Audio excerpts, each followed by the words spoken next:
silaa heeboon darbadha. Magaallee diimtuu adii isinin jedhu bifa keen adda baasee dheertuu gabaabduu yookaan jiddugalaan dhaabbii argaasi kaasee lakki kana hin jedhu fuulaa fi booda kee garuu ni bareedda sittani maqooda kee. Intalo mudhii kee isinin jedhu narraa hin eegin waan akkasii kana narraa dhageessu du'eeraan awwaali gaafasii. Sis yaa gurbaa yoon siin jedhe ta'e dhiirummaa fi dhaabbii yookaan immoo qolee na kabali na dhiiti na caccabsi akkasitti tole. Garuu walitti qabeetaniin maqaa tokko siniif laadha madaala walqixaanin hanga keessan baadha sin hunduu hin bareeddu sanuu bareeda uumamaa malee kan limmuu kan gommaa kan jimmaa hin jenne yookaan immoo kan guumaa. Akka aadaa keessanitti yeroo dhaabbattanu nooruu anaa cabsuun nagaa gaafattanu.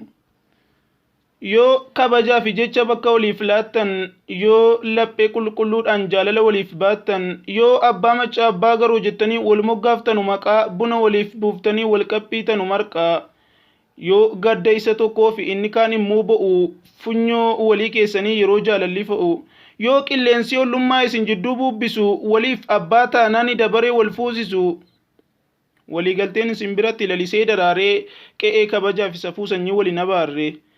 Aadaaf duudhaan keessanii jabaataa cimaa yabbuu nyaannaaf dhugnaa malee nan nyaadhaa fi nan dhugaan simbiraan gatiin qabu.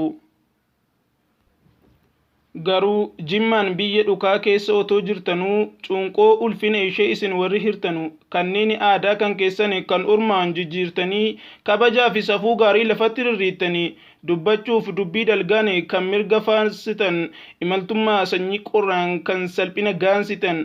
Ulfinni bakka dhabee gaaga'amu simbiratti yookaan qocaan tane hin qabdan simbiratti uffannaan quncaatanii arrabaan akka talbaa otuu abbaan jifaarsin arganii maal qaba.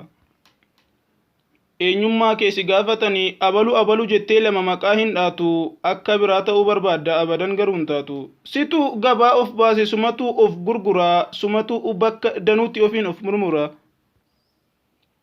Akka gaarii seetee ofiin of sussobda riqicha seenaa cabsuuf tirata of qoqqobda kaleessa kee qoratamtu silaa hin beektu seenaa jana nameeqan keenyatu naxalaan wayyaa seenaa yoo eenyummaan nama biraa nu naannessu marii akkamiin micciiramnaa fi moo hin maraanne tarii yoo qilleensi akka malee biqila keenya raasu caaro nu cicciru dachee qotee baasu.